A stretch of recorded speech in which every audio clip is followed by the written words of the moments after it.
Good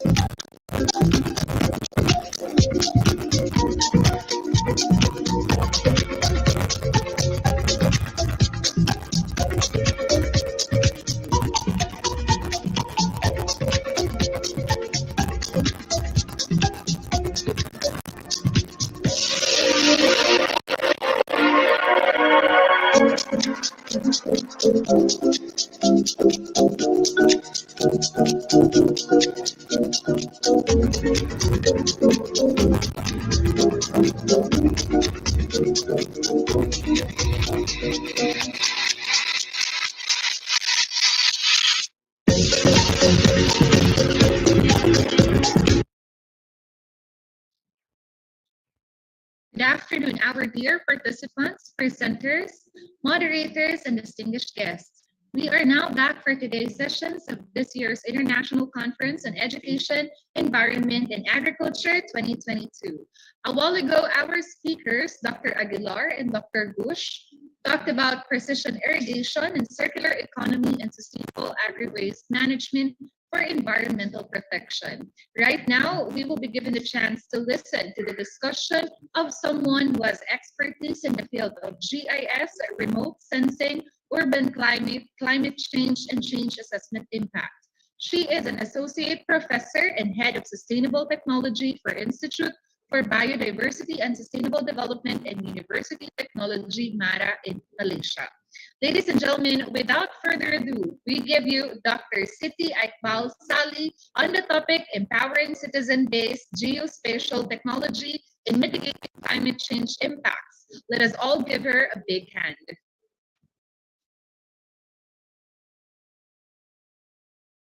Hello, magandang araw. Thank you, Chairperson. First of all, I would like to express my gratitude to the Central Bicol State University of Agriculture and the conference organizer for this opportunity. I'm blessed to be part of the honorable lineup of plenary panels and really hope that we could both learn and be benefited from the program outlined for us during this conference. So as stated in the program and mentioned by the chairman, I will be delivering a talk entitled Empowering Citizen-Based Geospatial Technology on Mitigating Climate Change Impacts. So before we dive through on the subject matter, allow me to introduce to you about my university. So ladies and gentlemen, for those who are not familiar with the higher learning institution in Malaysia, institution in Malaysia basically categorized into two, public and a private university. And among those, they are actually a research university and also a comprehensive university. UITM, University Technology Mara, is a public university that is categorized as one of the comprehensive higher learning institution in Malaysia. So being the largest university in Malaysia, over 900,000 alumni, 80,000 lecturers, and 170,000 over students population, UITM has 13 autonomous campuses and 21 satellite campuses all over Malaysia. So our philosophy as a proud modern civic university is every individual has the ability to attain excellence through the transfer of knowledge and assimilations of moral value so as to become professional graduates capable to develop knowledge, self, society, and nations.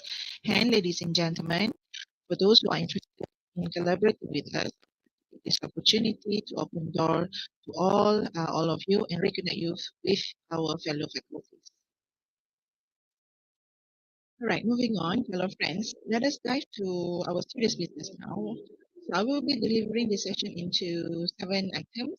Basically, I'm going to talk about how social means people at a glance, and of course, followed by further in-depth explanations on citizen-based GIS like participatory GIS and also VGI. And then we will see our conversation to the climate impact and its mitigation. And then we shall relate it to several existing case study and our efforts, as well as the relevant policy. Finally, hoping that we could discuss some issues and challenges, and not to mention the opportunity to embark into a new research directions with all the experts that we have here today.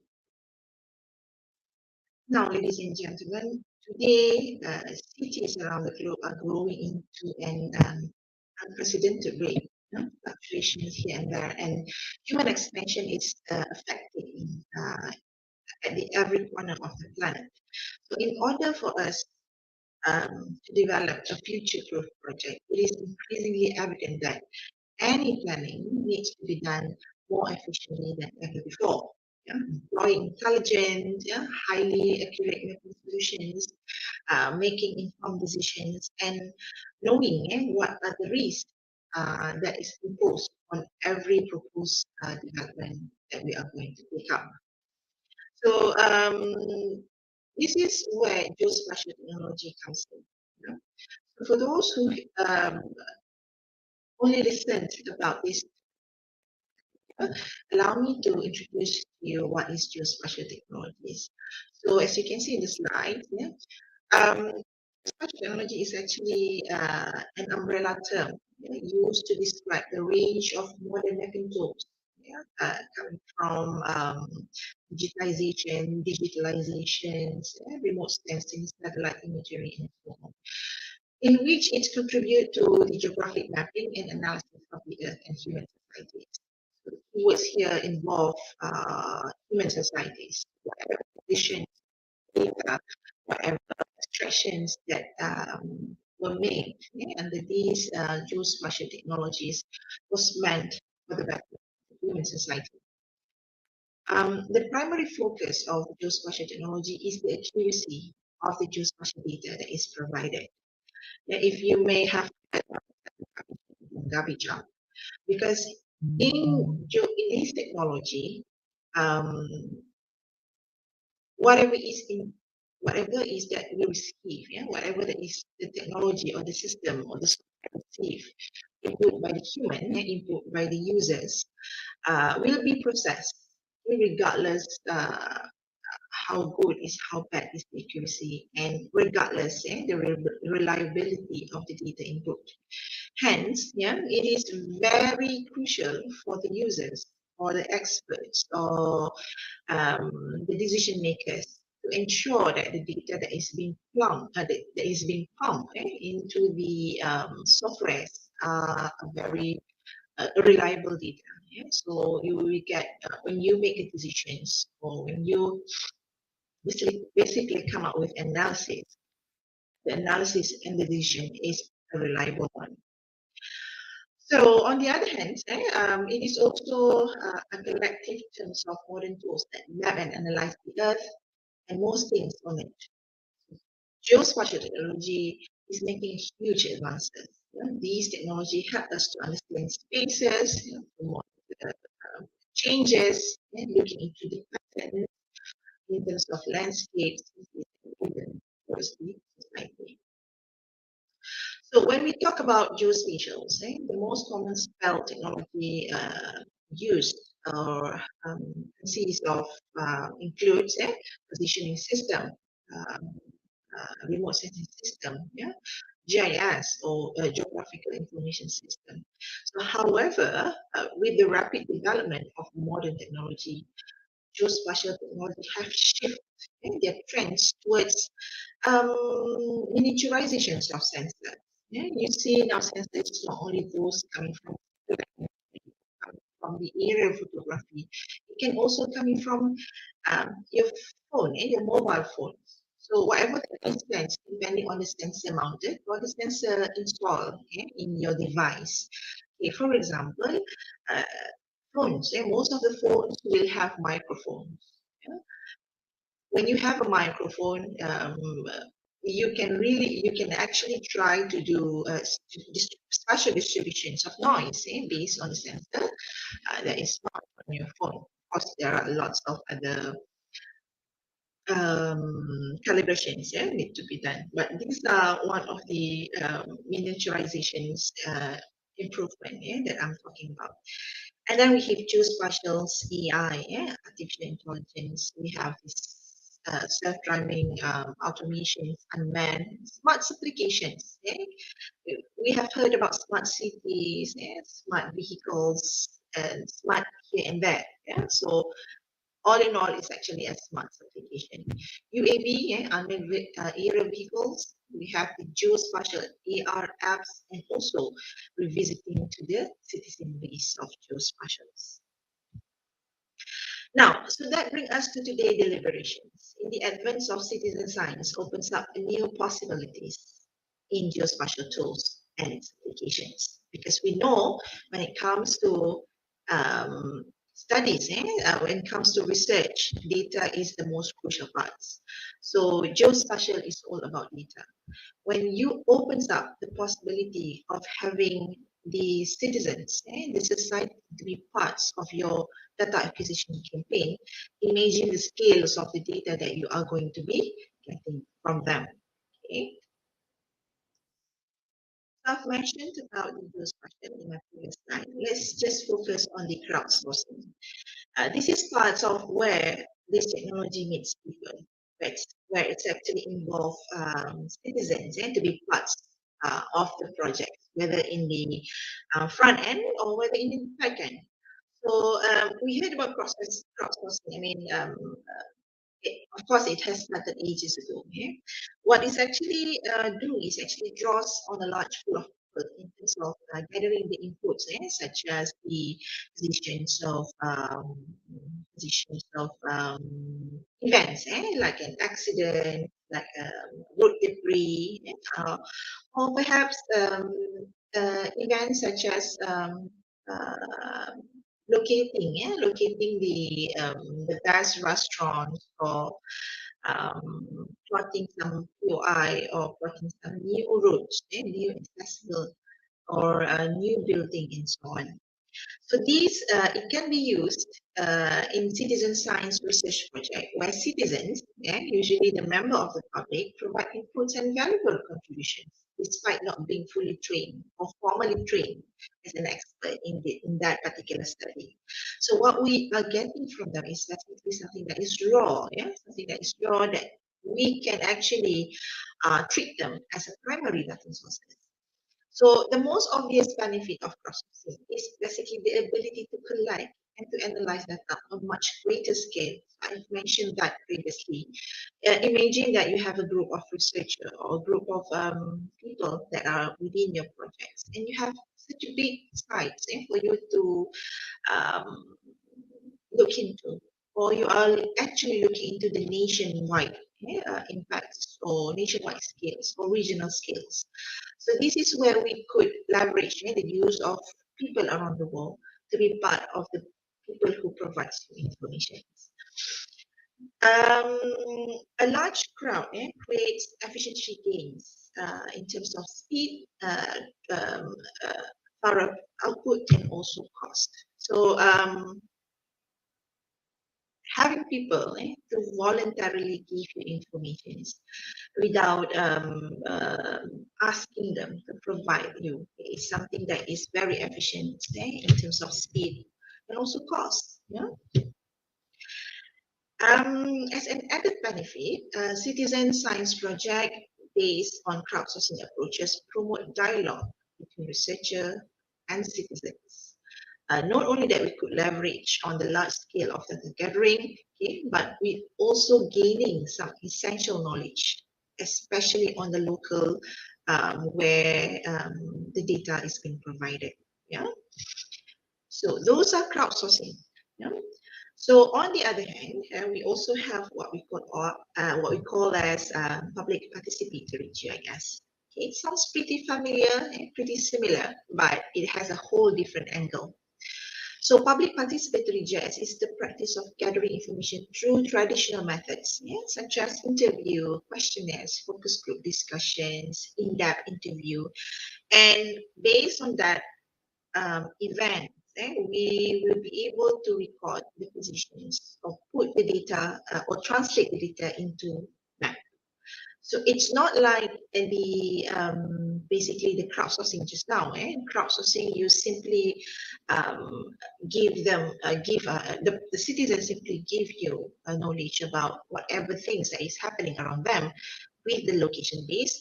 But on public participatory, you basically gathering information on a traditional way.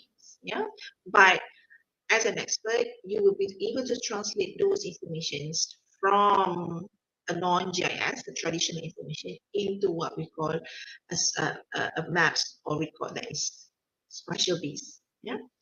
So this information usually is then digitized so that it will be analyzed and interrogated using computer GIS software, and the results can be communicated using a computer drawn maps. Yeah. So when citizens sign crowdsourcing can simply be anything. Yeah. Public participatory inputs and output focuses on something that can be mapped based on the analysis and the information. Because those crowdsourcing can be anything, can be textual, can be spatial based. Yeah. So another one that we have is something that is very interesting. Yeah, it's called volunteered geographic information, or VGI. So this VGI has actually kind of come back and making it come back for the last couple of years. Yeah. So VGI, on the other hand, is basically harnessing of tools to create, assemble, and disseminate geographic data provided voluntarily by individual. So the keywords here is geographic information. It will only provide the geographic data. So VGI is a special case of a larger phenomenon known as user-generated content. Yeah, it allows people to have more active role in activities such as climate change mitigations, urban planning, and so on. So it is a collaborative approach in digital mapping that promotes the development and the use of software and hardware to provide means into such which such direct contribution can be possible. We see that last time people usually have become the final end and the front end, the users. Now the users can also become the people who influence the decision that is being made. So GIS, ladies and gentlemen, is the collaborative decision-making process, and you may have come across the types of mapping exercise that will commonly quantify the GIS on the left-hand side of the slides. Yeah, on the right-hand side is, on the other hand, is actually VGI that was actually introduced way back and become more popular over the recent years. So it is actually a digital tool to collect, analyze, share geographic information that was provided by the volunteers or individuals. And bear in mind that the data capture geographically in nature, and it was a user-generated content that allows citizens to be more involved and more informed in terms of making decisions and providing information to other government officials or also the researchers. So two example of VGI that are commonly used in Malaysia is Waze. Yeah, Waze is basically an app for users to report accident, traffic jam, road network, speed limits, and even a police traps. So many users even use these apps basically to update roads, landmarks, and also new accessibility that they can find on the ground. OpenStreetMaps, I think most of you have come across this website. It's actually an archive, or we can also regards this as the warehouse where all the spatial data is being stored, and with basically with a knowledge of how to explore this information. This data can actually be used by any of the researcher or the users, because it's allow you to download and convert the data into the format that you can basically analyze in GIS. So in order to get these things kind of related to the climate strategy or the climate mitigation strategy, allow me to move on to the next slide.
So guys, based on this remarkable report published, yeah, we now know what are the impacts of the climate change, is what's going to, how it's going to affect us in the next 100 years. So climate change basically is the changes that will impact different people differently, yeah? Whether it is going to be disastrous or apocalyptic or not, it will be based on where do you actually live, yeah? What kind of resources you have in hands, and whether you are prepared, yeah, to face the consequences of the climate change. So the climate change is actually a threat to human civilizations. We from the video, we know that forest fires happen in so many places in the world for so many times, drought, typhoon, heat wave, etc. And we realize, and if we realize, it happened randomly and quite frequently for no really distinct pattern. These extreme changes, yeah, of climatic impacts makes us more, makes us become more vulnerable, to the uncertainty of when and what, how bad it is going to happen. So as climate change involves many dimensions, science, economics, society, politics, and moral and ethical questions, it is a global problem that is felt on local scales, that will be around for thousands of years. So let's look into a various initiative that we can do, which is something that is being done by the global experts and community. Yeah, because we already committed to some level of climate change. Responding to the climate change involve two approach. Basically, first one would be something that we can classify as reducing the emissions by stabilizing the level of heat trapped in greenhouse gases at the atmospheres. So these parts of approach is the mitigation approach. So basically, the goal of this approach is to avoid significant human interference to the Earth climate. The second approach will be something that we call adaptations. So adapting to the climate change, because these efforts has already in the pipeline. So basically, the goals for this approach is to reduce our risk from the harmful effects of climate change, like sea level rise, more intense weather, extreme weather events, food insecurity, and so on.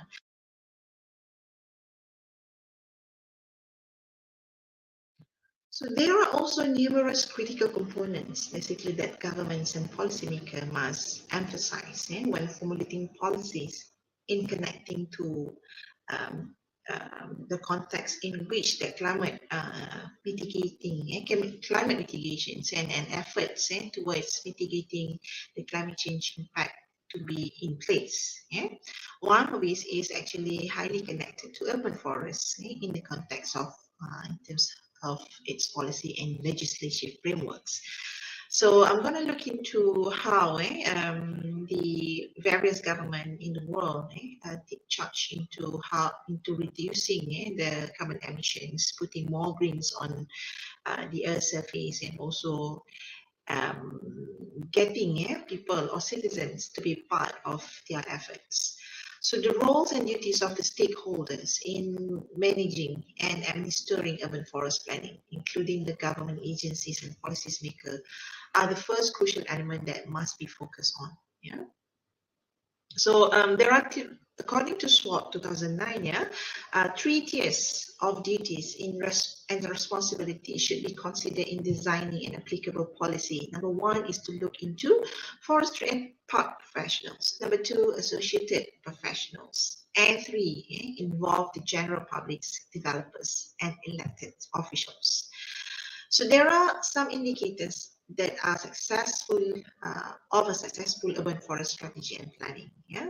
So in addition, the London Urban Forest Partnership of Urban Planner 2020 outlines 6 indicators for us to look into, including that over the area, there must be 21% of canopy cover.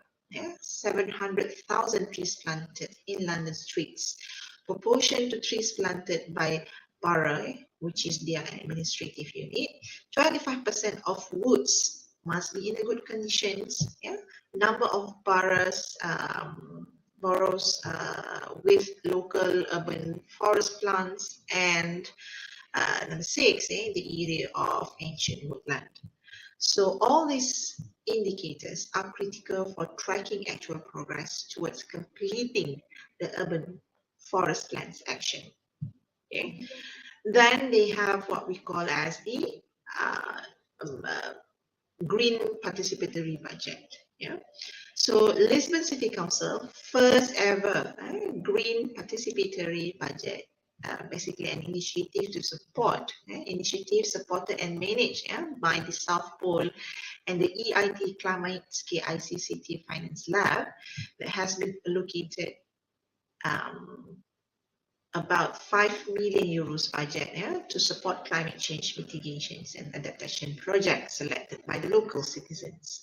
Yeah, the impact of the green participatory budget is twofold, basically ensuring constant annual investment into the city low carbon transition, whilst also raising awareness among citizens of the benefit of climate change mitigation and adaptation project.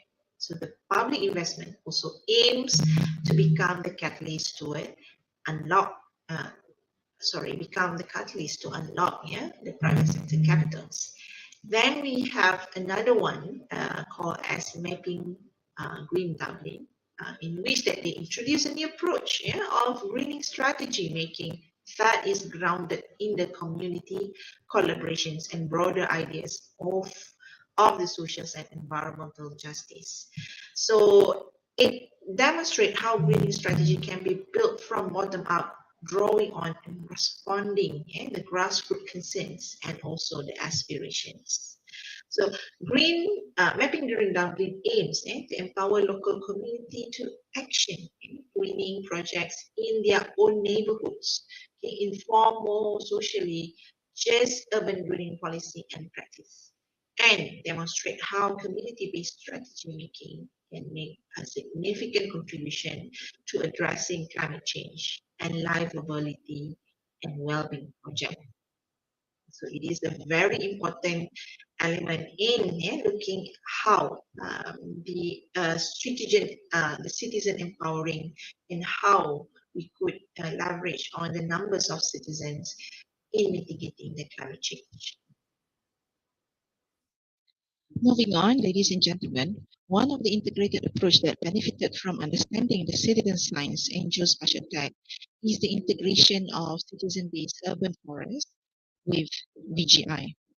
So we know that planting trees is a long-standing traditional urban approach for improving livability in the cities.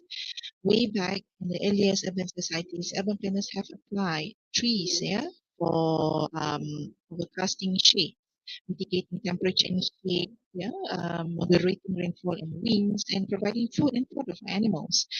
Providing urban trees, parks, and urban forests is probably one of the earliest application, which is what now termed as nature-based solution to tame climate impacts. So taming urban scale climate impact provide multiple benefits not only to the environment but also to the socio-economy. As can be seen in the figure on the top right there, it is address the societal perceptions and demands, simultaneously providing ecosystem services for human well-being and also biodiversity benefit. So the trees is or a landscape, at the urban park, not only to provide the beauty and aesthetic value towards the land, towards the parks, but also used to sequestering carbon monoxide, absorbing pollutants, providing shades, resulting in less air condition and hence the electricity use. Also reducing stormwater runoff, shelter, providing shelter and habitat for birds and insects. Thus, it actually moderate the climate impacts towards the certain urban parks. So what VGI provide is the ability to for geographic data or information to be retrieved. It also enable the geovisual analytics and visual cartographic communication and also human-computer interactions. It is also allow us to perform some semantic analysis, based of these all of this input. So via this information retrieval, a structured interpretation can be put forth, basically to establish decisions or solutions, for climate and environmental issues, health, in regard to social geography, disaster management, and also transportation. So in terms of aesthetic value, of course, people, citizens have a more familiar with the area in terms of its landmarks, right, regionals, the nodes, and also the boundaries of the suburban parks. So because of perceptions are varied across individual, the spatial cognitions and familiarization of citizens are different based on locations, based on urban forests, and also it can be analyzed and compared. So the spatial images by citizens of different types of urban forests can be noticed not only with respect of the color and psychology, but also in terms of its environmental benefits at the local area. Thus, therefore, nurturing this value in each citizen will provide more sustainable volunteerism in nature to the community. Okay, ladies and gentlemen, I would like to share with you two examples. Number one is the story map web established by EcoPark. This story map established for the Citizen Science Association conference in 2001. What story map shows is actually exemplify the engagement of citizen science participants with geospatial tools. Number two is a program established in Melbourne. It's actually a citizen forester program that holds event that allow you to meet people and learn new skill and build knowledge about green space in the city of Melbourne. Some snapshots from the story maps that I've mentioned from previous slides. This is some of the output that you may get from integrating geospatial tech with the citizen science. On the top left, you see one of the output in terms of dashboard, looking on the water quality and the ever-changing currents of the program. You see how many sampling sites, and how many sites accessed. Yeah. Also, the level of water quality is actually can be accessed through this dashboard. So there's also a web maps in terms of the following dashboard, and also there's another project that's been developed. They've been measured by the citizen through this story maps is be looking into the biodiversity dashboard. So as you know, all of this is actually coming from this, the data that is being provided for them to be able to map the output is actually coming from the people and the citizens. So on the top right, you will see some web maps that shows where are and the observations and who is the observer and the one who the citizen who make or who provide the information to the dashboard. So these are the things that we can try to inculcate to our citizens, and not only that they can provide the information simply by using mobile phone. Yeah, if they are part of the researcher, perhaps they have more sophisticated instrument. But what matters is actually the information that is being purged and also the location in which the information is being signed on. So those actually where the citizen science has the value add towards the geospatial technology. So of course, we know after all this discussion, we know the crowdsourcing, citizen science, public participatory, the volunteer geographic information offers many ways to make use of the collective intelligence and network among community to contribute to our research process. In citizen science project, um, this approach has the potential to bring benefit to both those who run the project and those who participate in them. But of course, there are issues and challenges which I think that opens up a new horizons in terms of doing things right and also making sure that all of these informations are within the right threshold of qualities and also quantity. So there are a number of challenges to consider when involving a large group of participants with diverse backgrounds in the research project. Number one, perhaps the data have some restriction. So we have to look into the intellectual property, the data ownership issues, and permit. Special attention need to be paid into some of the legal aspects of the VGI integration with the cyber cartography and its relationship to the so-called authoritative information. Whether the information is something that can be shared, whether the information is something that can be used. So these are all the things that need to be considered by the expert. Of course, data quality and reliability is mentioned.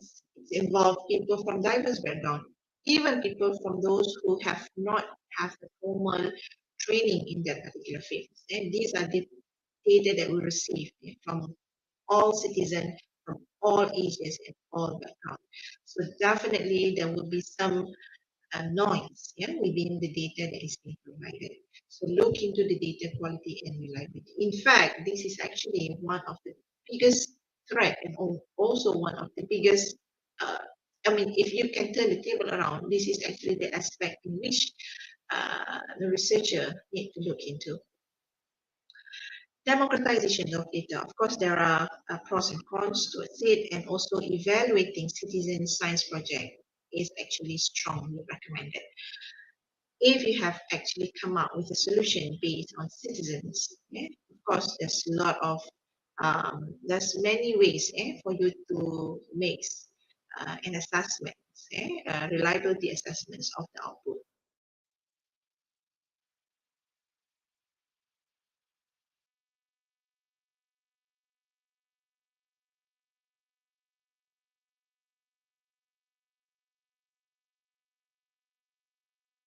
Finally, ladies and gentlemen, here's the conclusion. Citizen-based geospatial is an efficient combinations of partaking approaches to planning and spatial information and community management. It gives citizens a voice in climate change related decision making and has long been recognized and championed by intergovernmental organizations and bodies. It can also maximizing the financial allocations and collaborating with partners such as corporations and the private sectors can actually result in a win-win situation for both government, society, community, and also the country. Now, research questions span from the extractions of spatial information to the visual analysis and knowledge representations, taking into account the social context while collecting data using VGI as the heterogeneity and the limited semantic structure of user-generated spatial data represent a major challenge. This one has been discussed from my previous slide.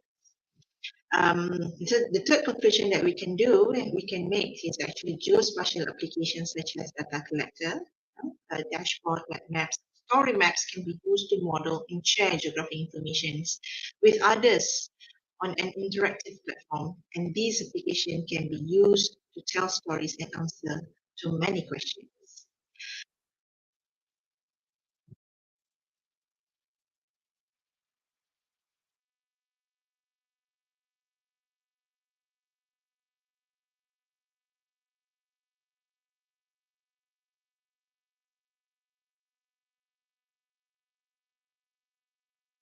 With that, ladies and gentlemen, I end my presentation. Thank you so much for your attention. So should you have any further questions, you can shoot me any questions, or you can also drop me an email at upal@uitm.edu.my. Thank you. Okay, our gratitude is beyond words. Dr. Siti, thank you very much. I know that our participants are very eager to ask questions on that topic, so please send your questions to the chat feature of the video conferencing, or you may also raise your hand by clicking the raise hand reaction button in our Zoom video conference. And Dr. Siti is here with us today to address your concerns related to her discussion a while ago.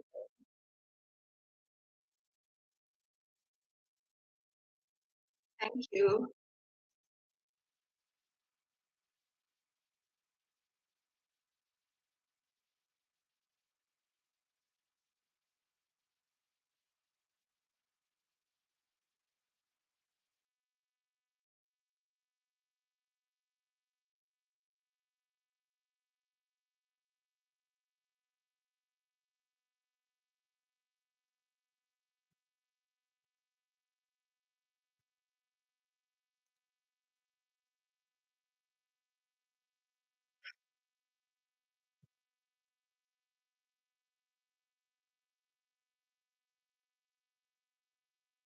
Seems that there is no questions. I hope that the video do the justice because I have problem with microphone just now. So I'm actually open with any questions and collaboration. If you can just drop me an email, and I'm very sorry. Actually, the video gets extend a little bit more than the time allocated. So do shoot me any questions or drop me any questions on my email if you want. Dr. Ziggy, actually, we have here one question po. Here is the question. Allow me to read it. Typhoons in the Philippines can occur any time of the year. It is usually visited by an average of 20 typhoons every year. With this situation, how can geospatial technology be used to minimize the effect and risk of typhoons in our country? Thank you, Christia. May I get who is the person who asked the questions? We've just received the message po in our live right. streaming, madam. Okay. I think Philippines is actually one of the nations who has a very good and effective way in handling disasters. As a nation, I think we are one of the country actually learn a lot from what is happening in Philippines, because what we have in Malaysia is we are the nation that is actually outside. We are so lucky to be outside of this ring of fire. Yeah. But for geospatial technology, apart from, I think, to be connected to what I've discussed today, if you can look into one of the example done by Haiti, H-E-I-T-I, they empowered the local community basically to respond to the disaster, one through the program called the social resilience and education. Of course, they have trainings, and the other one is to use this crowdsourcing technology for them to basically inform the local authority on the location of where they are. The problem with Haiti is actually the language that they use.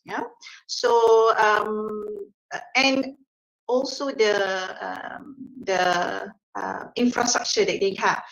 So by using the local knowledge, actually it helps the local authority and also the NGOs from the international communities who wants to help and who wants to try to help the victims of the disaster. So back to the question again, typhoon.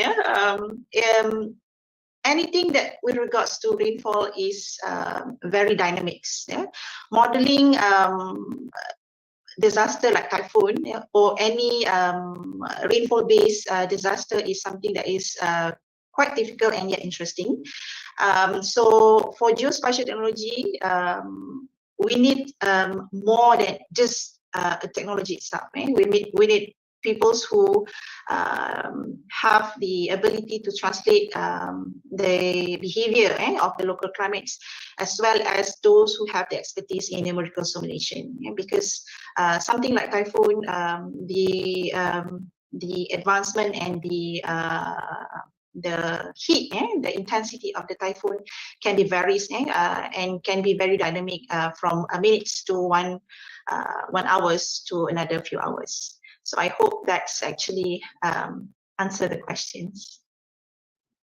Thank you very much, Dr. Siti. We have here another question, Madam, from Sir Jason. Sir Jason will be asking you a question.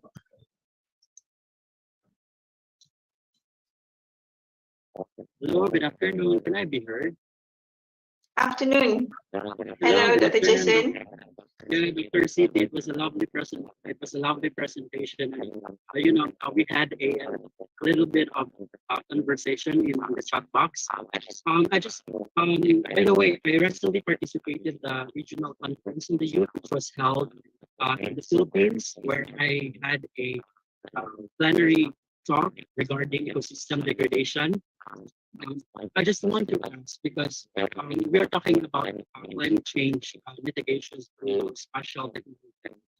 I would like to ask from you on how we will be able to encourage you to become actively involved, making them a citizen scientist using, capacitating them with geospatial technology to mitigate the impacts. Thank you. Thank you, Dr. Jason. Although it's breaking, I kind of get the whole gist. So you're asking on how can we actually get the community to be involved in the participating in the efforts of climate change and so on, right? Okay. Well, to tell you the truth, we have the same kind of issue here back in Malaysia. Most of these disaster, especially or the climate change impacts, is actually very localized, and it's not the same from one region to another. So the campaigns, basically on to get the nation to be involved, cannot be one model fits all. It has to be depending on the local perceptions toward the acceptance of the technology.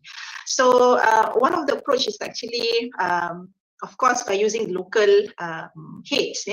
Sometimes we have, especially those who live in a very in the indigenous area. So we have to approach the heads, the local heads of the community. Secondly, because the technology seems to be so bombastic, some people are very afraid to even just press the button or even just use the phone or install the apps in phones. So we try to make the apps or the system as simple as we can, so that there's no feelings, so there's no people that those who, especially who are not really IT literate, who are so afraid to use the apps or the device. So that is another thing. And then, of course, we have a continuous effort to basically approach the community and tell them how these actually helps you in many ways, especially when it comes to reducing the impacts of climate change in terms of money, in terms of resources, and so on. Thank you, Dr. Jason, for the questions. Thank you so much, Dr. Cindy. I know how challenging it is to talk with the community. Thank you so much. Thank you so much, Dr. City and Dr. Jason, for asking the question. Are there other questions from our participants? If you are so shy to ask questions today, Dr. City actually provided a while ago her email address, right? So you could just perhaps reach out to her if you have questions later in the discussion. So at this point, we shall now award the certificate to Dr. Saleh. And to award the certificate, may we ask again our three proponents of this event to please turn on their camera for the awarding of certificate. So allow me to read the citation. Republic of the Philippines, Central Bicol State University of Agriculture, Ecosystems Research and Development Bureau, Vietnam National University of Agriculture and University Technology, MARA, present the certificate of commendation to Dr. Siti Iqbal Saleh, our plenary speaker, for sharing her valuable time, knowledge, and expertise during the 3rd International Conference on Education, Environment, and Agriculture on August 30 to 31, 2022 via Zoom with the theme Agri-Industrial Technology and E-Agriculture, Innovating Rural Development for the Future, given this 30th day of August 2022 via Zoom. Signed, Dr. Nguyen Thi Lan, President of the VNUA, Dr. Rosaya Binti Modhanor, the Vice Chancellor of the UITM, Dr. Maria Lourdes G. Ferrer, CESO3, the Director of the ERDD, and Dr. Alberto N. Peri, the SUC President 4 of the Central Bicol State University of Agriculture. Once again, thank you so much, Dr. Siti Iqbal Saleh, for sharing with us your expertise on the topic empowering citizen-based geospatial technology and mitigating climate change impacts. Thank you. Thank you so much. Let's give her a big round of applause once again. Okay, thank you so much, Dr. Siti. Before we end our session with Dr. Siti, may we request everyone to please turn on their camera for a photo opportunity with our guest speaker. Hello, now I see Mr. Reza. Hello, everybody. Okay, show us your best smile in 3, 2, 1. And the second light of the meeting in 3, 2, 1, smile. Okay, thank you so much to our technical team for facilitating our photo opportunity with Dr. Siti. At this point in time, we will no longer keep you waiting. We are now about to learn more from our last speaker of the first day of our event. She is a woman of great wit, having earned her degree from the University of the Philippines, Los Baños, for her Bachelor of Science in Agricultural Economics degree with specialization in Finance and Cooperative, minor in Management, and Masters of Science degree with specialization in Extension Education, minor in Agricultural Education, Agricultural Extension, Project Management, Monitoring and Evaluation, Resource Economics, Capacity Building, and Adult Education. In the same institution, she graduated as a recipient of the Academic Excellence Awards when she finished her degree of Doctors of Philosophy in Education with specialization in Research and Evaluation, Test and Measurement. She is currently a Professor 12 and Scientist 2 from the University of the Philippines. Ladies and gentlemen, let us all welcome Dr. Maria Aneti Kimbo on the topic shaping the workforce and learning in higher education. A round of applause for Dr. Kimbo.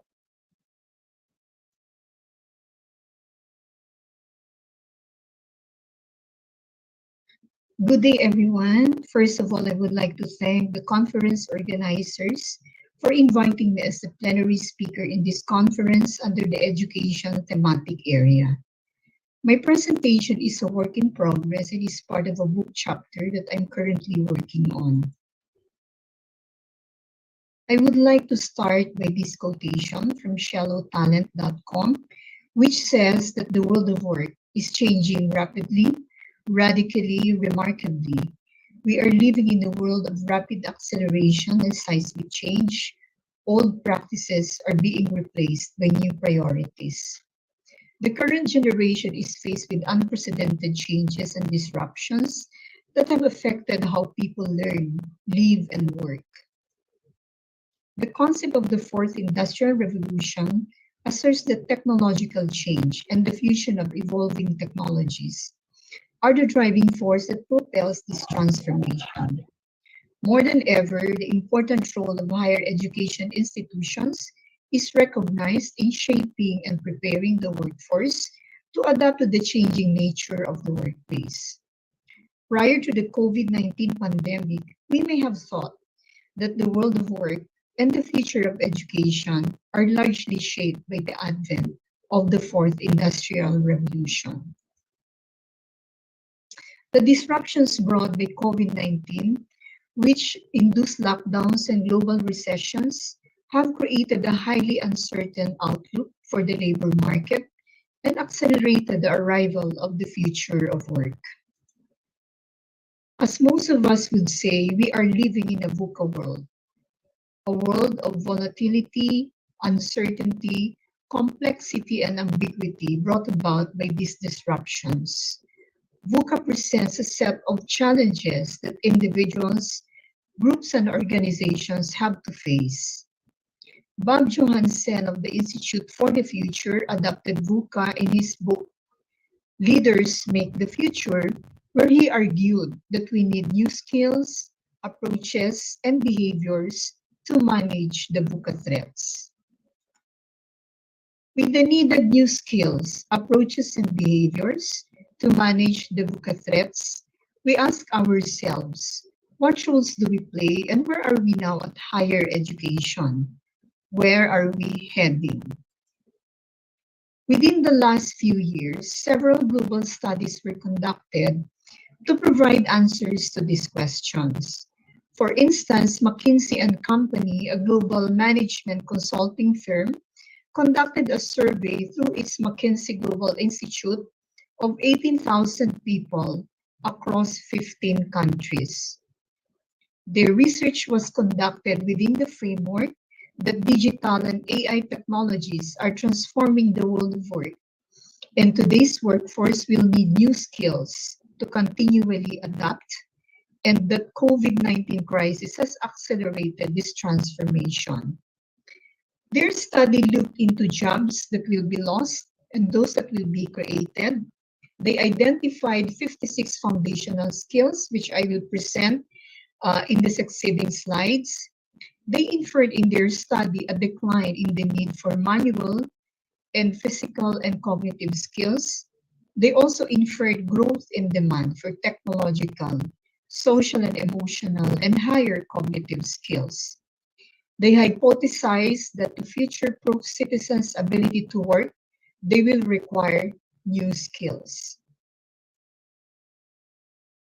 Using academic research and experience in adult training, McKinsey defined what these foundational skills are. They started with 4 broad categories: cognitive, interpersonal, digital, and self-leadership. And under each category, they identified 13 skill groups, no? Like for instance, communication and mental flexibility are skill groups that fall under cognitive category, while teamwork effectiveness is a skill group that falls under interpersonal category. So they also mentioned that the 56 foundational skills are there to help citizens thrive in the future of work. They actually call this uh, foundational skills as deltas. No, what they mean by delta is distinct elements of talent. No, they call this actually talents. No, because they are actually a combination of skills and attitude. And they also mentioned that higher proficiency in these foundational skills or deltas is associated with higher likelihood of employment, higher incomes, and job satisfaction. So based on the analysis conducted by McKinsey, they ranked the top three deltas in which proficiency in them predicts better outcomes for employment, high income, and job satisfaction.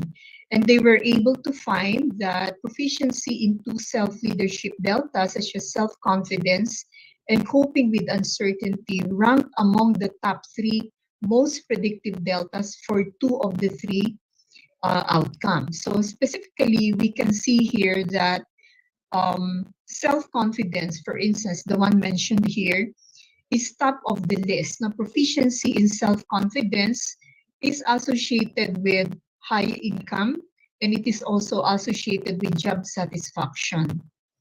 On the other hand, the delta coping with uncertainty is ranked number two. No, proficiency in coping with uncertainty is associated also with the desired outcome of employment, that is ranked number two, and it is also associated with job satisfaction. No? So what do these results imply? So these results imply that these deltas are where higher education institutions should focus on. All right. Another study reviewed by this presentation is a work done by the Organization for Economic Cooperation and Development in their paper titled Future of Education and Skills 2030, which they published in 2019. So we can see here that the focus actually of their paper or of their publication was on how social and emotional skills define one's success in the world of work. No? So they mentioned that social and emotional skills such as empathy and respect for others are becoming essential as classrooms and workplaces become more diverse.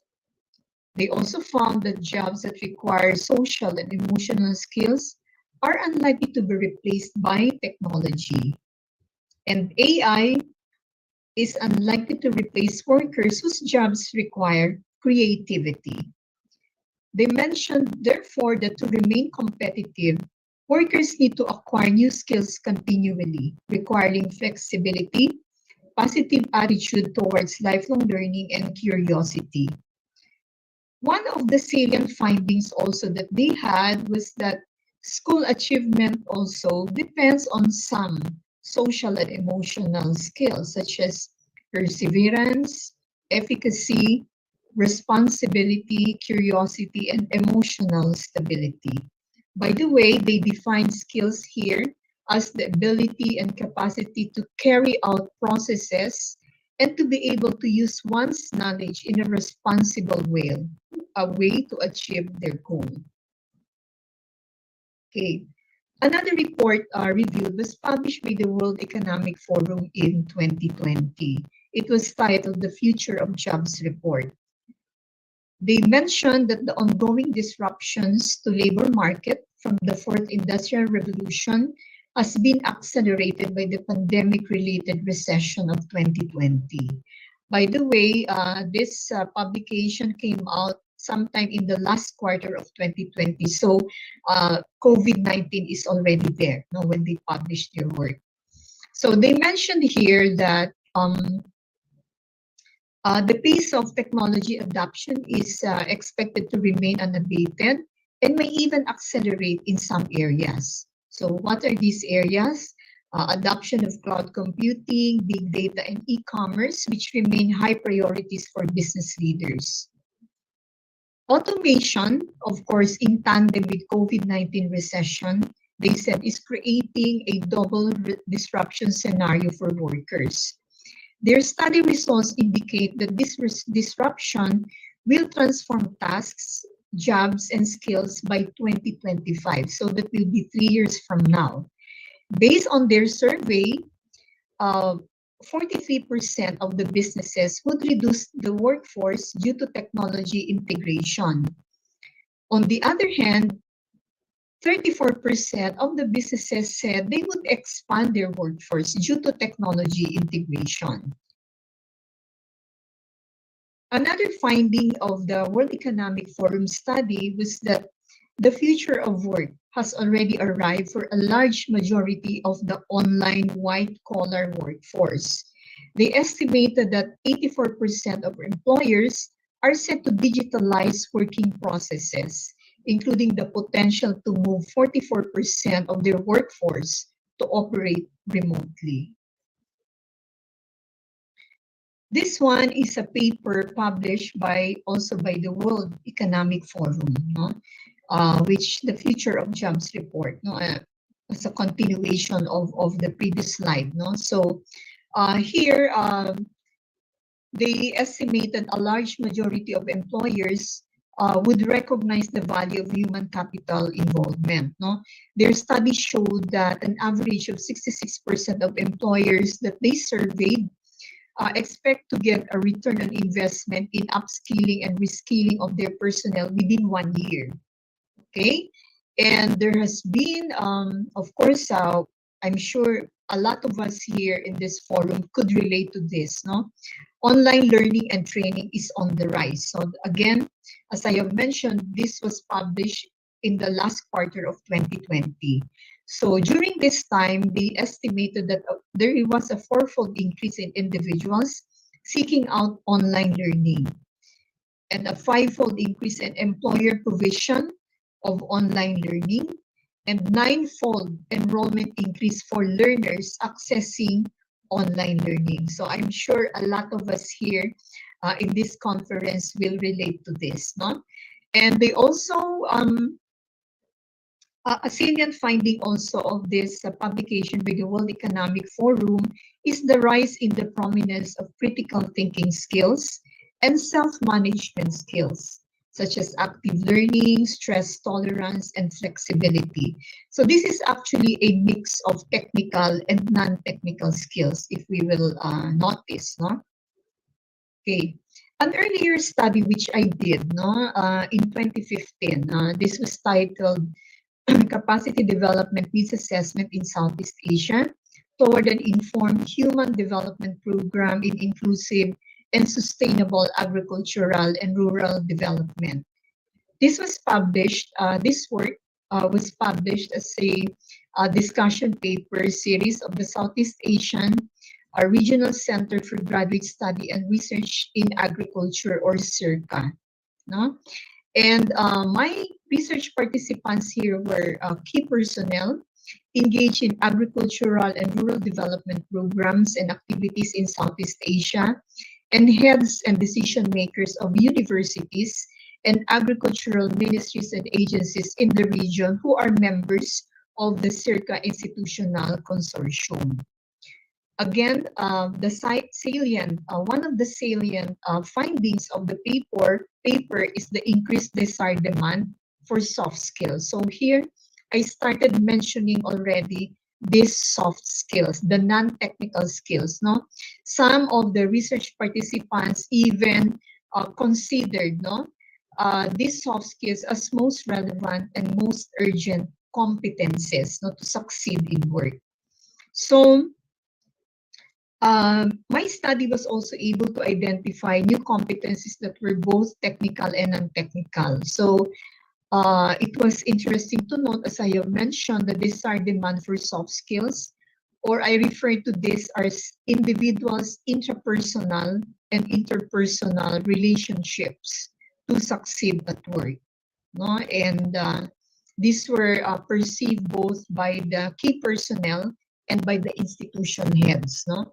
And these are when I rank, no, I only selected the top 5, no, skills being desired by the institution heads and the key personnel who served as research participants. So the top 5 are behavioral flexibility and human relation skills. These have already been mentioned earlier, no, in the latter study.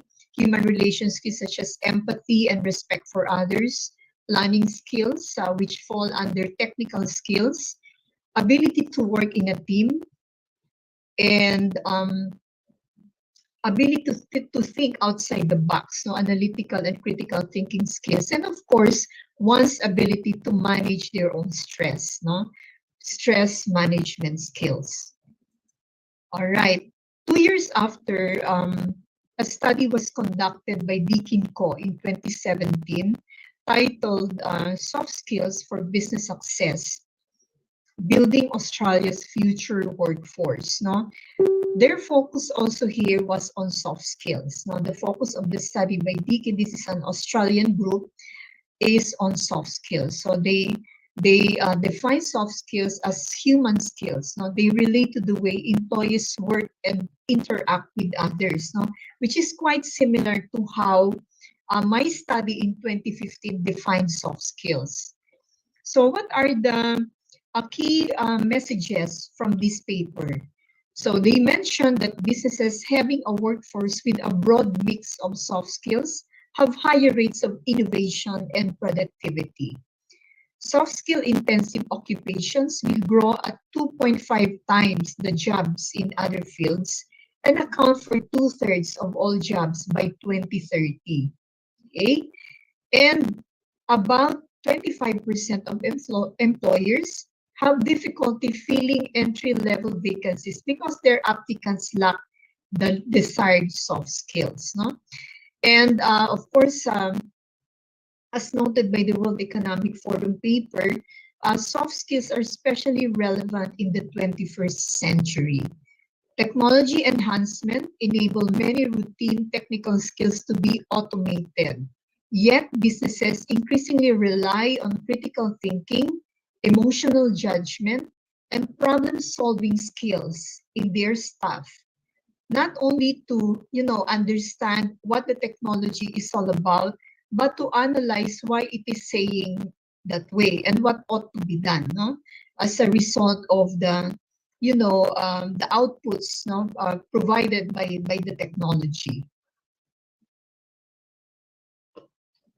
Okay, in November 2020, Dr. Ehlers, Ulf Daniel Ehlers, was a keynote speaker during the ASEAN QA online forum, which I personally attended. So it was titled Changing Cultures in Higher Education, New Opportunities and Challenges for Quality, where he talked about his next skill studies. His results were published in his book titled Future Skills, The Future of Learning and Higher Education.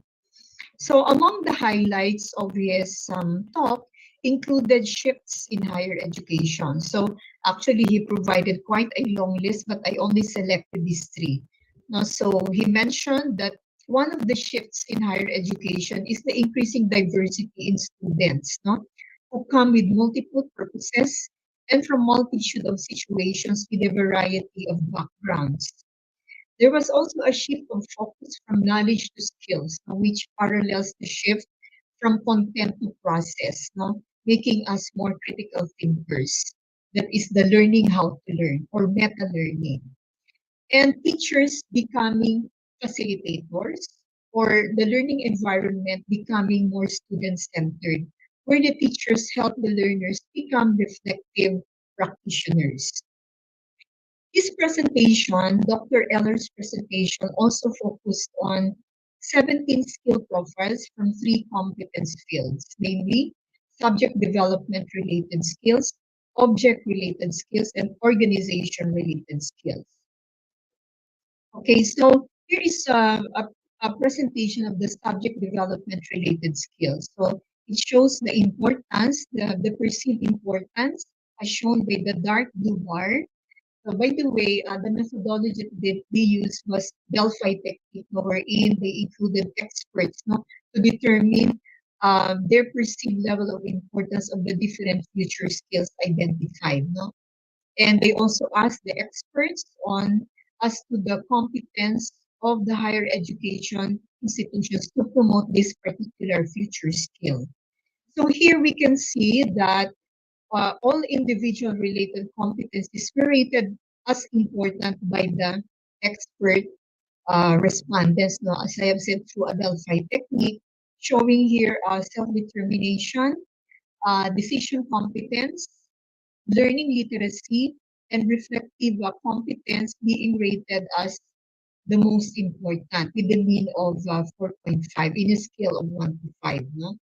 And then the light blue here represents the competence of the higher education institution or the readiness of the HEI to promote the particular skill or future skill. So we can see here that willingness to perform. So this one, initiative and performance competence, self-efficacy and reflective competence are the future skills that are um, wherein the higher education institution is most ready to promote. No, so these are the future skills that they are most ready to promote. They are most competent in promoting these future skills. The delta here represents the difference between the perceived level of importance of the future skill and the ability of the HEI or the competence of the HEI to promote that particular skill. So the biggest delta we can find is in self-determination, which is 1.8, and in learning literacy. So again, these big discrepancies indicate where the HEI should focus on because it is while the perceived level of importance is high, HEI can only promote up to this level. And therefore, the delta is quite big. The discrepancy is quite big, which is 1.5. Okay. Then we move on to the object-related skills. No? So these are the skills that are based on individuals' ability to act in a known future context. So we can see here that the experts believe that agility, okay, system competence, and creativity are the least promoted, no, by higher education institutions because it is only at 2.5, no, compared with digital literacy, no, which is most promoted by higher education institutions. Of course, we know that this is digital literacy is integrated in a lot of courses, no, at HEIs, no, and so uh, although we can see here that all the object-related skills have been rated as important, no, by the expert respondents, although HEIs are most competent only to promote digital literacy compared with these two other future skills. Okay, then the last set of skills that was studied by Dr. Ellers are organization-related skills. These are skills needed to act successfully in organizational and social environments. So we can see here that the perceived as most important are cooperation competence and communication competence.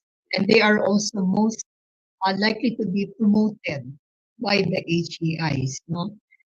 Here, 3.2, average of 3.2, and then 4.6 here. Okay, so there. All right.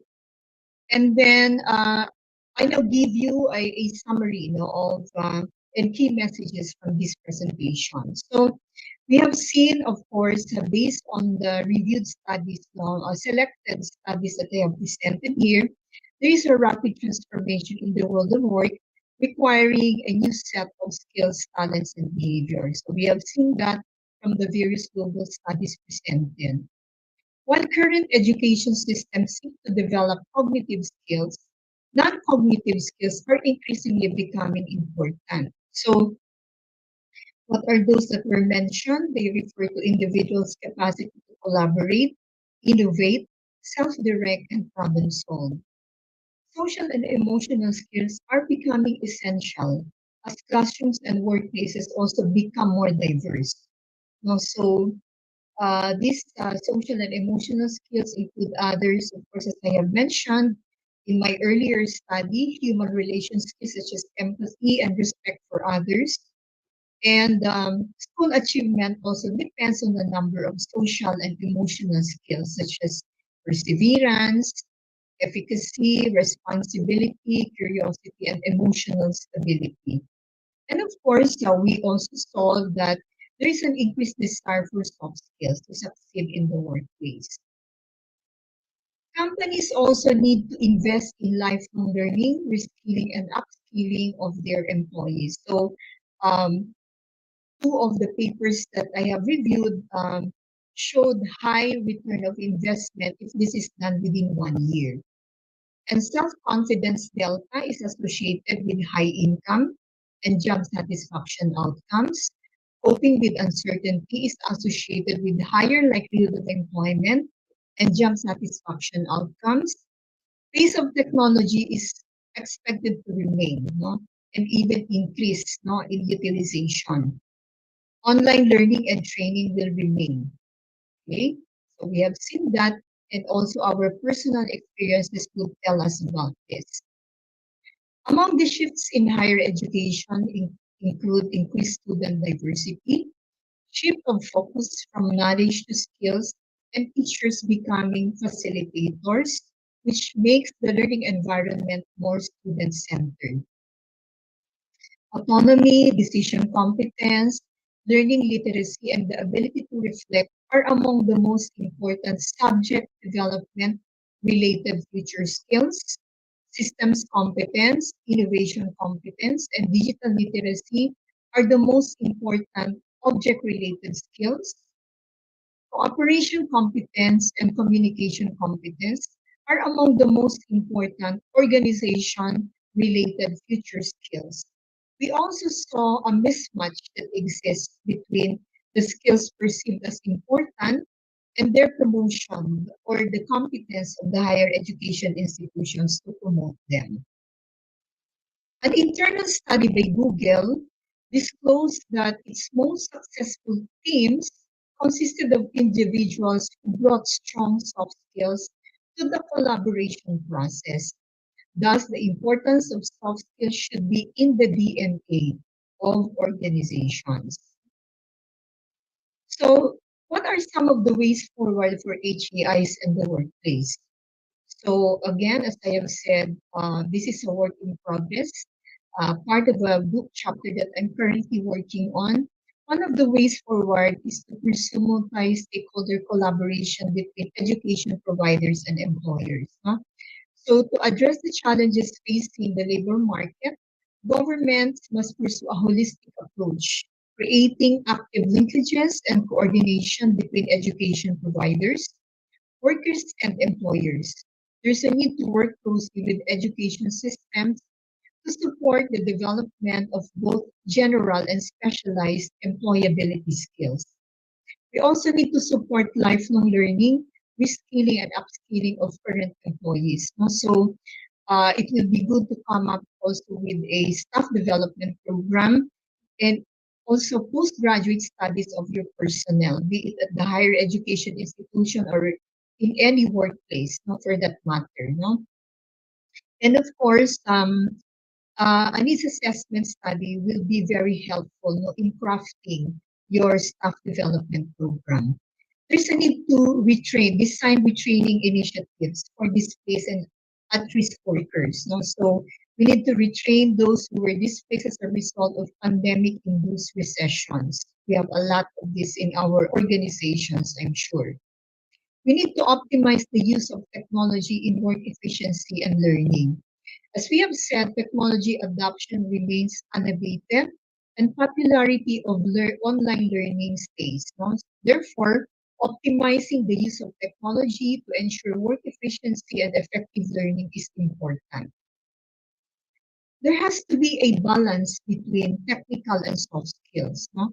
Awareness or strengthening of sensibilities of our personnel on soft skills may be done through its integration in our workplace culture. For instance, our institution's vision, mission, and goal statements should clearly spell out the soft skills that we would like to promote in our own organizations or institution. We need to build soft skills alongside technical skills as key capabilities for graduates. So we support staff attendance, capacity building programs that could boost their both their technical and soft skills. No, so like for instance, in your in-house training, we could employ strategies like role playing, collaborative learning, group activities to enhance soft skills such as human relations, teamwork, communication skills, conflict management, and stress management to some extent. We need to increase emphasis on soft skills also through institutional recognition. Deakin University, for instance, in Australia, has a system of what they call hallmark awards, no? Where students who have excelled in soft skill development are recognized in the same way as students with outstanding technical skills. We need to design research on how best to develop and assess soft skills because they are not, probably they are not directly measurable compared with other technical skills. So there has to be a research that should be done in order for us to craft assessment tools, no? In order for us to measure, assess, and evaluate soft skills development. And of course, raise the proficiency on relevant technical and soft skills through continuous adult training. All right, so as I bring my presentation to a close, I would like to share this quotation from Nelson Mandela, where he said, "The power of education extends beyond the development of soft skills that we need for economic success. It can contribute to nation building and reconciliation, to shaping the world we live in. It is the most powerful tool to change the world." I would also like to share this message, no, from the UP president, current UP president, Attorney Danny Concepcion, during the commencement exercises at the University of the Philippines in Los Baños last August 6, 2022. One of his core messages was when he said, "Intelligence means little if it does not create positive social value." So President Concepcion called upon graduates to use their knowledge and skills in the service of the people as they pursue their careers. His core message actually resonates also the message of my presentation and the roles that HEI should play to become relevant and responsive despite the disruptions. So these are my references. Thank you very much. I wish everyone a fruitful ICEA 2022 and congratulations to the conference organizers. Good day, everyone. Okay, there you have it, ladies and gentlemen. Our sincerest gratitude to Dr. Maria Ana Kimbo for sharing her expertise on the topic shaping the workforce and learning in higher education.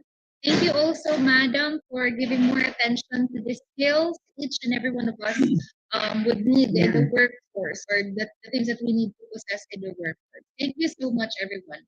At You're this most moment, welcome. Dr. Kimbo will now entertain your queries. If you have questions, you can write it in the chat box. You can just raise your hand. We are also entertaining questions from the live stream via the official Facebook page of the Extension Division Services.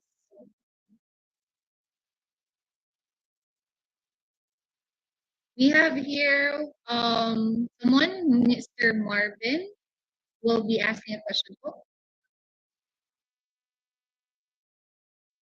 Good afternoon. Good afternoon, ma'am. Yeah, hi Marvin. Ano po. So I'm Marvin A. Orogo, a UPOU student po. Hmm. So Are I you my was really student? amazed. Are you my I'm not sure, student? ma'am.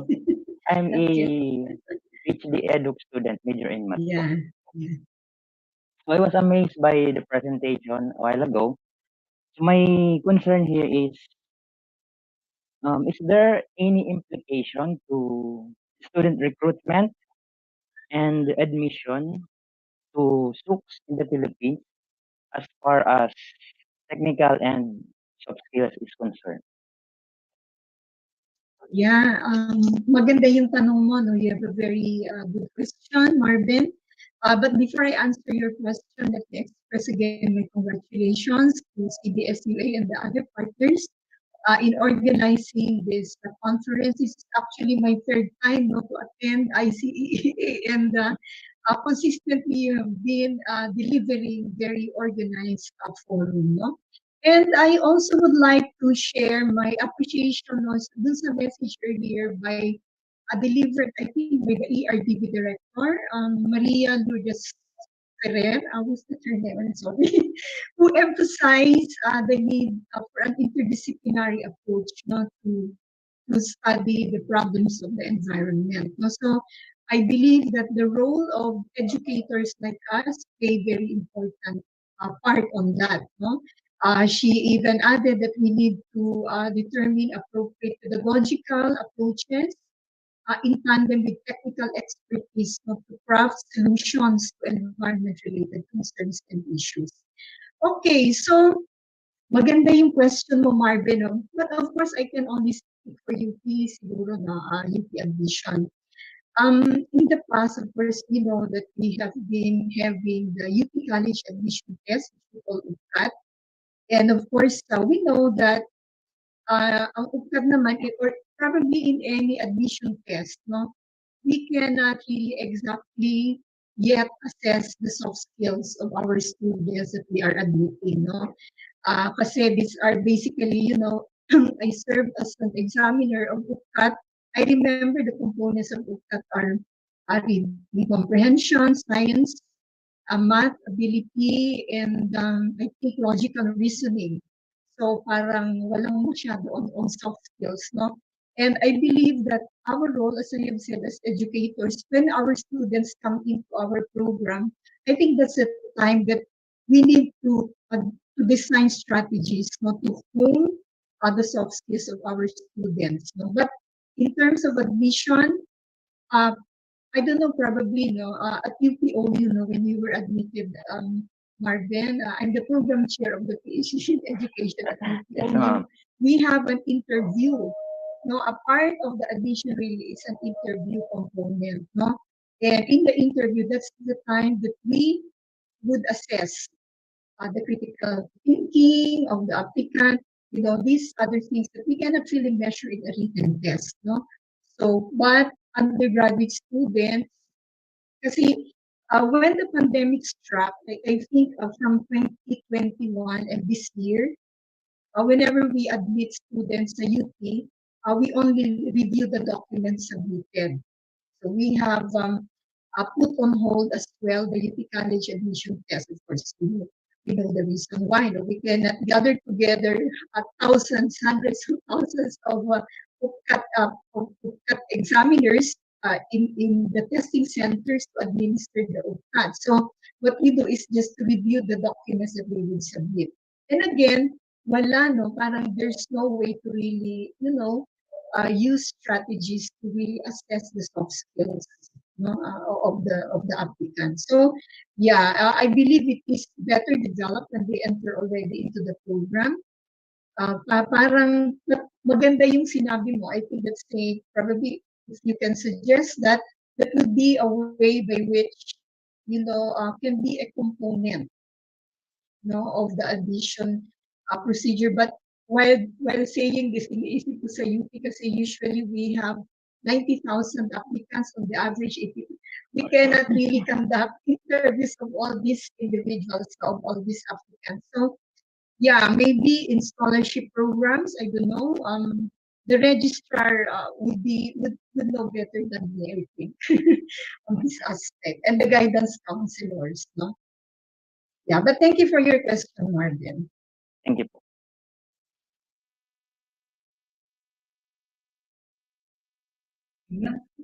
Thank you so much, Dr. Kimbo. And Sir Morbin, thank you so much for raising that concern to Dr. Kimbo. Maraming salamat po. We have here another question from our chat from Ma'am Julie Santiago. Hello po, Dr. Kimbo, and good afternoon. How to consider soft skills versus hard skills in a workplace or in the academy? How to consider? How could we consider the difference? Or how do we differentiate perhaps? Perhaps that's your question po, not so sure. Oo, who was the person who asked again? Ma'am Julie Santiago. Aya, Ma'am Yes. Julie. How could we consider soft skills versus hard skills? Usually, as I have said in my presentation, that the hard skills are most of the technical skills, no? Yung knowledge that we have based on our training, no? Like ako, for instance, my specialization is educational decision evaluation, and my minor is in statistics and research. So that comes with my hard skills. So yan yung mga technical expertise ko. So maybe we get our technical expertise from the graduate programs or from the degree programs that we finish, no? Yung mga soft skills, these are usually acquired skills. So parang sinasabi nga, these are employability skills, no? Parang these are soft skills because these are those that maybe not directly measurable, but ito yung mga would spell out intrapersonal and interpersonal skills natin, no? The way we relate with other people, yung mga interpersonal skills, sinasabi nga ni Howard Gardner, if you're familiar with Howard Gardner of the multiple intelligences theory, di ba? He mentioned their interpersonal intelligence and interpersonal intelligence, which are really very important components to succeed in life, no? So, aside from yung mga linguistics, mathematical, logical, these are also intelligences, no? Interpersonal and interpersonal intelligences are equally important. No? Knowing ourselves, yung self-awareness natin, knowing what are my strengths, what are my weaknesses, what are the areas that I need to improve on, how will I control my emotions, no? These are really soft skills. So we need to know our, who we are and our values, our emotions, no? So ito yung mga soft skills, no? Based also on some of the examples that I have mentioned earlier, no? From the studies that I have reviewed. Actually, medyo limited lang din kasi yung time na we are only given 30 minutes, no? I even exceeded maybe 3 or 4 minutes in my presentation. Pero as I have mentioned, this is a work in progress. I'm writing a chapter of a book on future skills, no? And I hope to be able to share this with you, no? Sa Springer ang maglalabas ng publication namin. So it's an education book, not published by Springer. Yeah. So I think that's how you will differentiate soft skills versus hard skills, no? Okay, but Julie? Okay. Thank you, Dr. All right. Okay. Okay, thank you so much, Ma'am Julie and Dr. Kimbo, for expounding on that certain question. I have here another question po. This is from the Facebook page. Ma'am, is there any method you know about enhancing literacy of students which is not a citizen of our country, like an exchange student? May you share with us, please? Thank you. From Facebook, L Sorry. That's your name. Can you say that again, Miss Christian? Hindi ko yata masyadong nakuha. Parang exchange student. Anong sinabi niya? I will be forwarding the message by the trustee. Is there any method you know about enhancing literacy of the students who is not a citizen? Enhancing literacy. Ano kaya yun? Hindi ko masyado makuha. Well, at UPLB, we have the Office of International Relations, and that is where we have programs for exchange students. I don't know whether you are referring to that particular program or activity of the university, where we have exchange students Foreign students would come to us, and our students would also go to other universities abroad for exchange studies. So I had one advisee who graduated in 2021. He was an exchange student at in Israel, no? In Turkey, I mean, in Turkey, no? So we took some courses there, which were credited to his PhD in Development Studies program. Sa Koç University in Turkey. So he was an exchange student.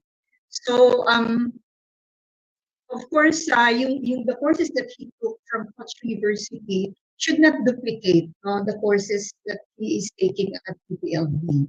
So these are actually additional course for him, but were credited to his PhD program. Thank you so much, Dr. Timbo, though the question was quite big to all of us. Thank you so much for still addressing I can the also concerns. share my email later if there are some students who would like to drop or some participants. Sorry, the teacher. Some participants who would like to drop me a message, so I can also share my email. Okay, thank you so much, Madam. We have here another question, perhaps last question, ma'am. Technology plays a major role in shaping the workforce of today. It has changed the way we work, the quality of work, and more so, it has also affected the skills of workers. On this note, with the advent of technology, how did it affect both the soft skills and technical skills of students, especially during the pandemic? Thank you so much. Oh, no. So very good point. No?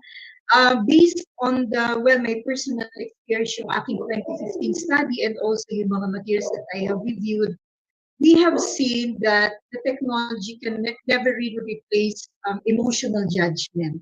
So parang nandun pa rin, no? And emotional judgment is possessed by the person. No? And the technology cannot do that. No? Kaya nga sinasabi nung isang study is that artificial intelligence can never replace creativity of a person. Kasi di ba, we know that technology is work within the box. Sabi nga natin nakakahon lagi, no? The way that my husband works at the ano tawag dito, commissary, used to work with the commissary of Jollibee Foods Corporation. And as a plant manager, he was able to install yung parang robotics in even in sa of course sa sister company ng Red Ribbon Cakes, no? He showed me, he brought me to the plant, no? And pinakita niya sa akin how robotics perform, no, yung pag-mix ng cake. So para, of course, it's a production line. So, syempre, everything is set, naka-preset yun. So, but still the person, yung tao pa rin, will be the one who will, prepare the icing. Kasi hindi naman kaya maging creative nung robot, no? But the mixing, that can be done by AI and by robotics. Yeah. So yun, it can never replace the person, the creativity, emotional judgment, decision making, etc. No, definitely. But yun nga, based on the studies as well, marireduce talaga ang expansion with technology integration. No? Some of the businesses would really reduce their expansion or hiring of individuals because of technology integration. Kasi nga, nare-replace na ng robotics ang ibang, dati they will do manual mixing of the cake. Pero with the machine, which is more efficient naman in terms of time, marami ring mga na-displace na employees because of that. Thank you so much, Dr. Kimbo. There are also technologies like in a fast food chains like the kiosk and the presence of harvesters and all. It kind of scares most of the employers. But then again, perhaps these people would like to reach out to you so that they could understand more the importance of a person in the workplace. So thank you so much, Dr. Kimbo. You're most welcome, and thank you also. Congratulations. Thank you so much, Ma'am. Maybe later, Ma'am, you could provide your email address because many of our participants are really very interested in the discussion we had a while ago. So maybe you could reach out to you if you have concerns related to the discussion.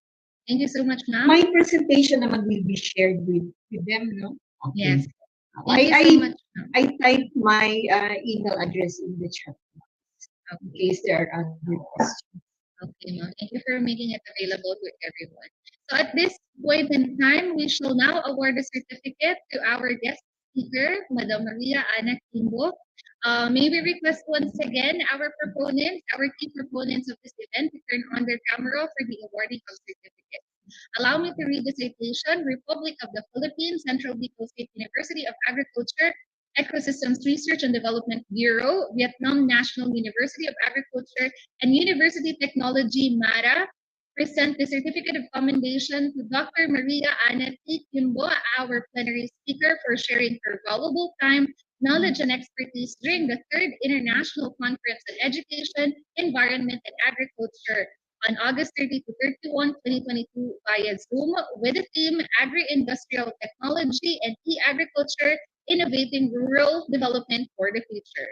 Given this 30th day of August 2022 via Zoom video conferencing. Signed, Dr. Nguyen Thi Lan, the President of the BNUA, Dr. Rosaya Benti Mudhanor, the Vice Chancellor of the UITM, Director Maria Lourdes G. Ferrer, the Director of the ERDB, and Dr. Alberto Enna Peri, the SUC President of the Central Bicol State University of Agriculture. Once again, we would like to thank Dr. Maria T. Kimbo. Maraming salamat po, madam.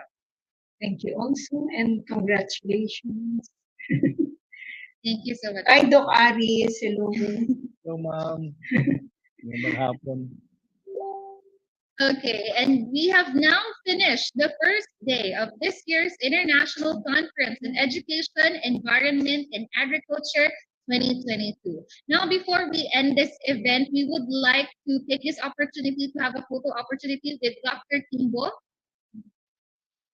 May we request all of our participants to please turn on their camera so that we could have a photo with Dr. Kimbo. Show us your best smile. Okay, in 3, 2, 1. Another one in 3, 2, 1. Okay, last one in 3, 2, 1. Okay, thank you so much to our technical team for facilitating a photo op with Dr. Kimbo.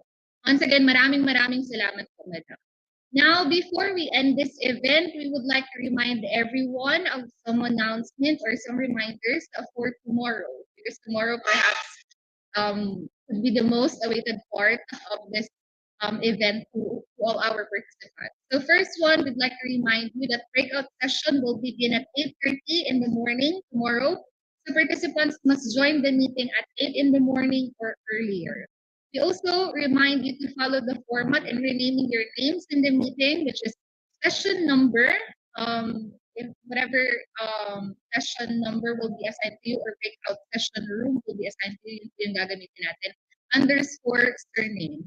The pre-recorded videos will not be played if the presenter is not present in the breakout room. Presenters will be assigned in their respective rooms. And lastly, breakout sessions will end by 12 noon tomorrow. So maraming salamat po to all our participants and to all our guests and our plenary speakers for being with us today, for being with us tomorrow then. Because definitely you would still be present tomorrow. So maraming salamat po. I would like to greet everyone. Good afternoon. This has been your host, Krishna S. Amparo. Maraming salamat po.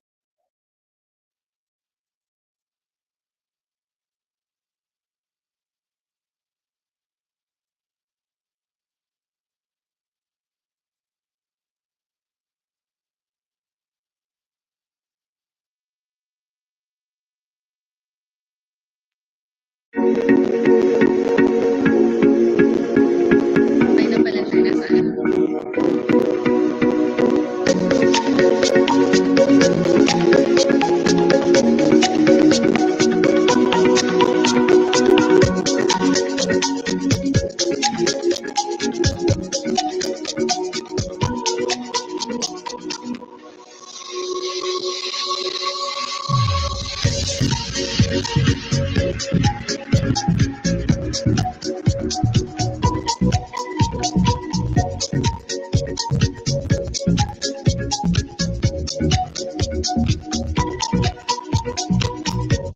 The recording has stopped.